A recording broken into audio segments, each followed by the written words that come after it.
அன்பார்ந்த பேட்டை டிவி நேயர்களே, முதலாவதாக உங்கள் அனைவருக்கும் என் இதயம் கனிந்த மனமார்ந்த 80வது சுதந்திர தின நல்வாழ்த்துக்களும் பாராட்டுக்களும். 1947 ஆகஸ்ட் 15 நாம் சுதந்திரம் பெற்றோம். இன்றோடு கிட்டத்தட்ட 80 ஆண்டுகளை நம்ம பூர்த்தி செஞ்சிருக்கோம். 80 ஆண்டுகள் நாம் சுதந்திர இந்தியாவில வாழ்ந்துட்டு இருக்கோம்.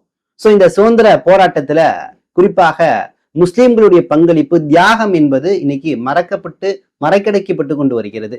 உயிராலும் பொருளாலும் இன்னும் பல்வேறு விதத்திலையும் பல்வேறு தியாகங்களை முஸ்லிம்கள் செஞ்சாங்க. குறிப்பாக அவர்களுடைய விகிதாச்சாரத்திற்கு மேலதிகமாகவே உயிர் தியாகம், பொருள் தியாகம் என்று பல விஷயங்களை செஞ்சாங்க. ஏனோ இந்த சங்கி கூட்டம் என்ன பண்ணிட்டு இருக்குன்னா, தொடர்ந்து அந்த வரலாற்றை மறைத்து கொண்டு வருகிறது.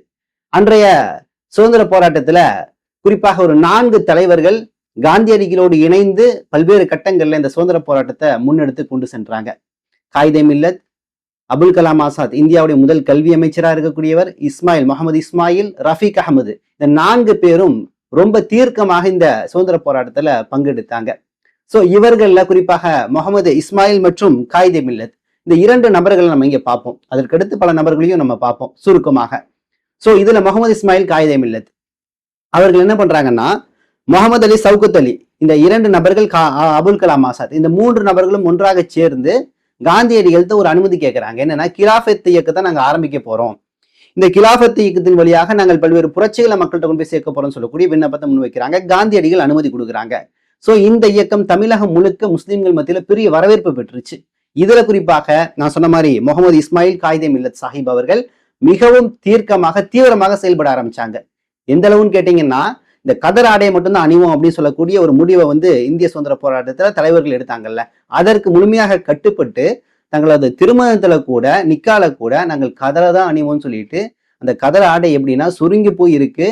பெரிய அளவுல அது சரியான முறையில முழுமையான பயன்பாட்டுக்கு அது வரல. அதாவது நம்ம போட்டிருக்க மாதிரி ரொம்ப கம்ஃபர்டபுளா இல்லை நினைக்கலாம். சோ அந்த கதர் ஆடை அணிந்து கொண்டுதான் என்ன பண்றாங்க, அவங்களுடைய திருமண நிகழ்வுலயே கலந்துக்கிறாங்க. அப்படிங்கிற அளவுக்கான தியாகங்களை இவங்க தொடர்ந்து செய்யறாங்க. அதற்கடுத்து குஞ்சாலி மரைக்காயர், இவர்களை பொறுத்த வரைக்கும் கடல் ரீதியாக வரக்கூடிய ஆங்கிலேயர்களை தடுத்து நிறுத்தி போராடக்கூடிய ஒரு ஆற்றல் பெற்றவர்களாக இருந்திருக்காங்க. தொடர்ந்து கடல் ரீதியாக எந்த ஆங்கிலேயருடைய வணிக கப்பல் அல்லது வேறு எந்த கப்பல்கள் வந்தாலும் சரி, அவர்களோடு சண்டையிடுவதை குஞ்சாலி மரைக்காயர் ஒரு பெரிய தியாகத்தின் அடையாளமாக இவங்க செஞ்சு காட்டியிருக்கிறாங்க. இதற்கு முன்பு, ஆங்கிலேயர்கள் வருகைக்கு முன்பு போர்ச்சுகீசியர்களுடைய வருகையை கூட இவர்கள் தொடர்ந்து இந்த குஞ்சாலி மரைக்காயர் என்று சொல்லக்கூடியவர்கள் திறம்பட நிறுத்தியிருக்காங்க அப்படின்னு பார்க்க முடியுது. இதற்கடுத்து சிராஜ் உத் தௌலா என்று சொல்லக்கூடிய நபர், இவரு பாத்தீங்கன்னா ஆங்கிலேயர்களுடைய இந்த வணிக ரீதியான வரவு இருந்துச்சுல்ல, அதாவது கிழக்கு நீதிய கம்பெனி வந்துச்சு, அதுக்கப்புறம் அந்த வணிக ரீதியான உள்ள நுழைஞ்சாங்கல்ல, அந்த நுழைவு காலகட்டத்திலே 1915, 20 அந்த காலகட்டங்கள்லயே இவர் என்ன பண்ணியிருக்காங்கன்னா, இந்த வணிக நிறுவனங்கள் ஏன் இங்க வருது அப்படின்னு சொல்லக்கூடிய விஷயங்களை ஆராய்ந்து அவர்கள் இந்த நாட்டை பிடிக்க தான் வந்திருக்கிறாங்க, இந்த நாட்டை அபகரிக்க வந்திருக்காங்க, இந்த நாட்டுல நம்மளை அடிமைகளா வைக்க வந்திருக்காங்கன்னு சொல்லக்கூடிய விஷயத்தை உணர்ந்து இந்த சிராஜு தௌலா என்று சொல்லக்கூடியவர் திறமையா ஃபைட் பண்ணி அவர்களை விரட்டினாரு. அடுத்து சிப்பாய் கழகம், உங்களுக்கு தெரியும் 1857 நடந்துச்சு. ஸோ இந்த சிப்பாய் கழகத்துல பாத்தீங்கன்னா முஸ்லிம்களுடைய பங்களிப்பு அதிகம். பல நபர்கள் உயிர் தியாகம் செய்தவர்கள் இந்த சிப்பாய் கழகத்துல முஸ்லிம்களாக தான் இருக்காங்கன்னு சொல்லிட்டு இன்னைக்கு பல்வேறு தரவுகள் நம்ம பார்க்க முடியுது. இதற்கடுத்து ஜாஃபர் அலி, இவரை முக்கியமா நம்ம இங்க தெரிஞ்சுக்கணும். வட இந்தியாவில் நடைபெற்ற சிப்பாய் கழகம் இருக்குல்ல, அதுல கலந்து கொண்ட ஒரு சுதந்திர போராட்ட தியாகி.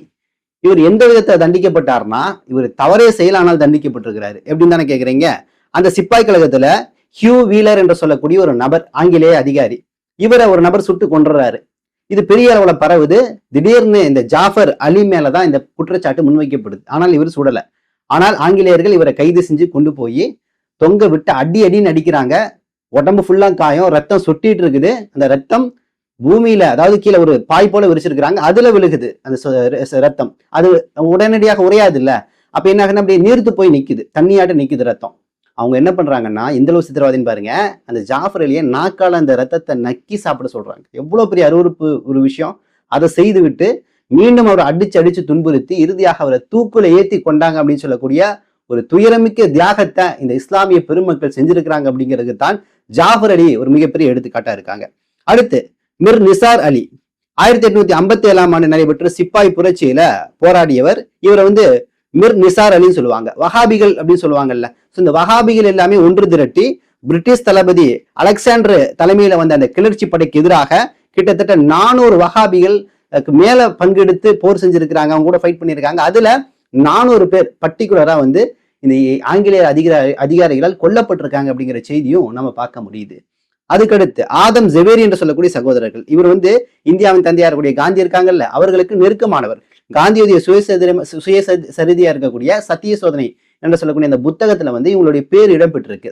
ஏன் இடம்பெற்றிருக்குன்னா, முஸ்லிம்கள் உயிர் தியாகம் செஞ்சதை நான் சொன்னேன்.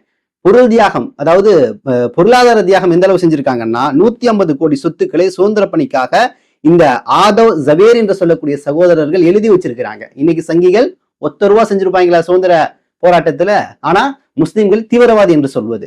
சோ அடுத்து நம்ம பார்ப்போம்.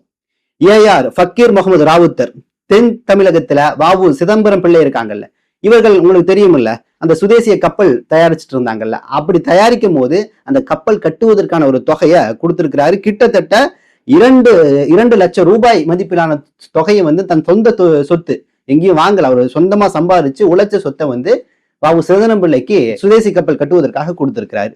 அடுத்து நேதாஜியுடைய படையில கணிசமான முஸ்லீம்கள்.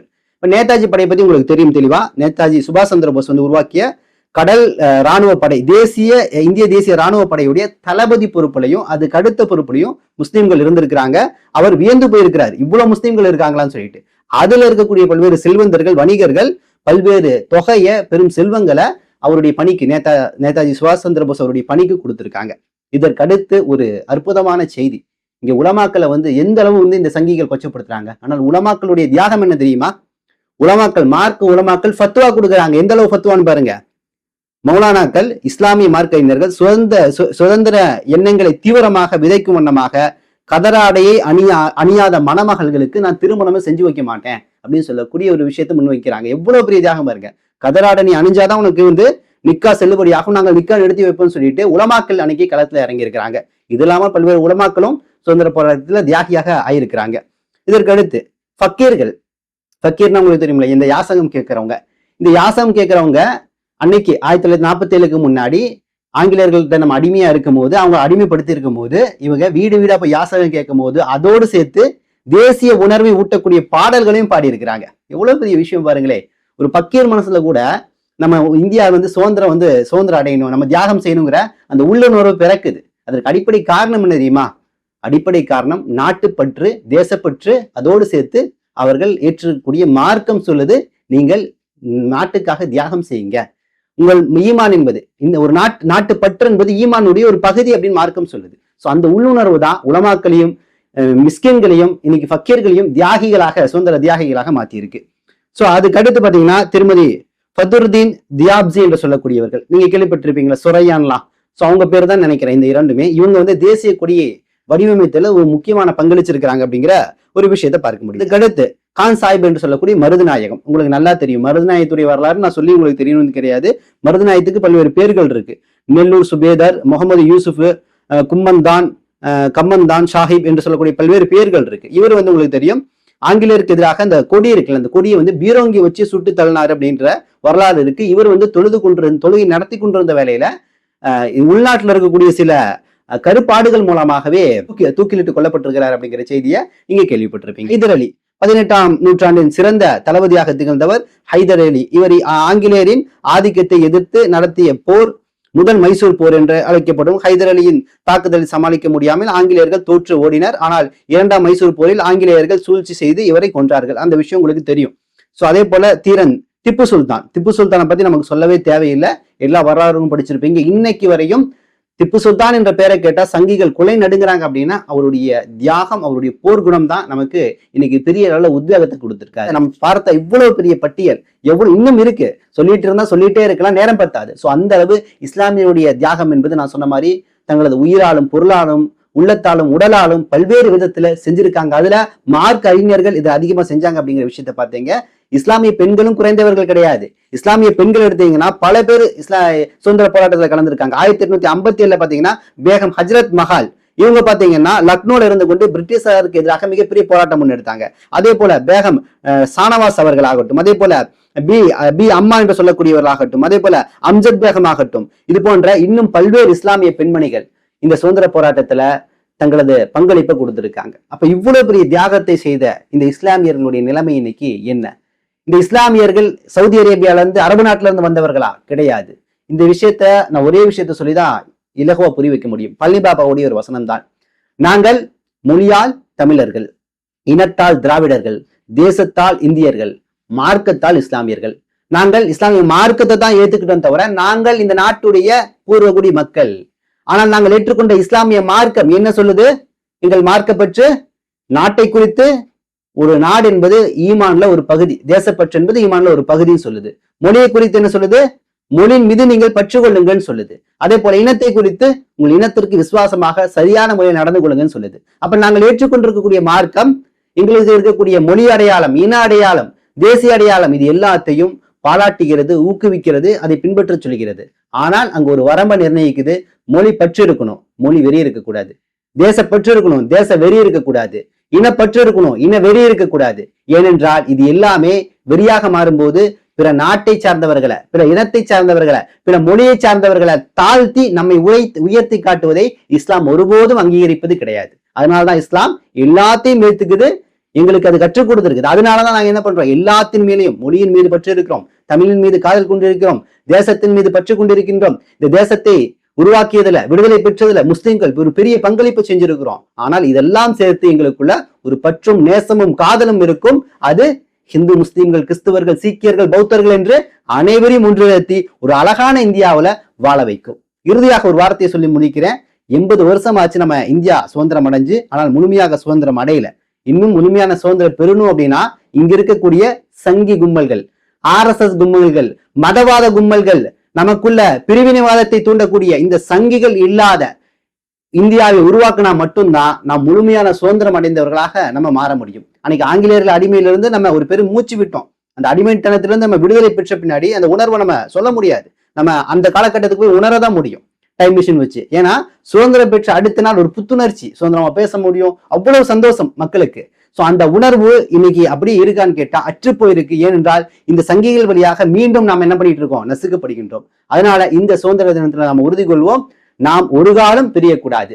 எவ்வளவு கஷ்டம் வந்தாலும் சரி, நஷ்டம் வந்தாலும் சரி, நமக்குள்ள பிரிவினை இருக்கக்கூடாது. நாம் இந்தியர்கள் என்ற உணர்வோடு நாம் இருக்கணும். நாம் எல்லாமே ஒற்றுமையாக இருக்கணும். நமக்கு எதிரி ஒருத்தர் இருக்கான்னா ஒற்றுமையாக இருந்து அவனை நம்ம என்ன பண்ணணும்? முறியடிக்க கற்றுக்கொள்ள வேண்டும். அப்படிங்கிறதான் இந்த சுதந்திர தினத்துல நாம் கற்றுக்கொள்ளக்கூடிய படமா இருக்கு. அன்பை போற்றுவோம், அன்பை பரப்போம், நாம் ஒற்றுமையோடு இருப்போம். எந்த விதத்திலும் நாம் பிரிந்து விடக்கூடாது. நாம் அண்ணன் தம்பியாக, மாமன் மைத்துனர்களாக ஒன்றாக இந்த பூமியில் இறுதி வரை வாழ்ந்து நாம் மடிவோம். நம் பிள்ளைகளுக்கும் நம் அடுத்த தலைமுறைக்கும் இந்த அழகான செய்தியை, இந்த ஒற்றுமையின் உணர்வை கடத்தி செல்வோம். வந்தே மாதரம், வந்தே மாதரம், வந்தே மாதரம். ஜெய்ஹிந்த்.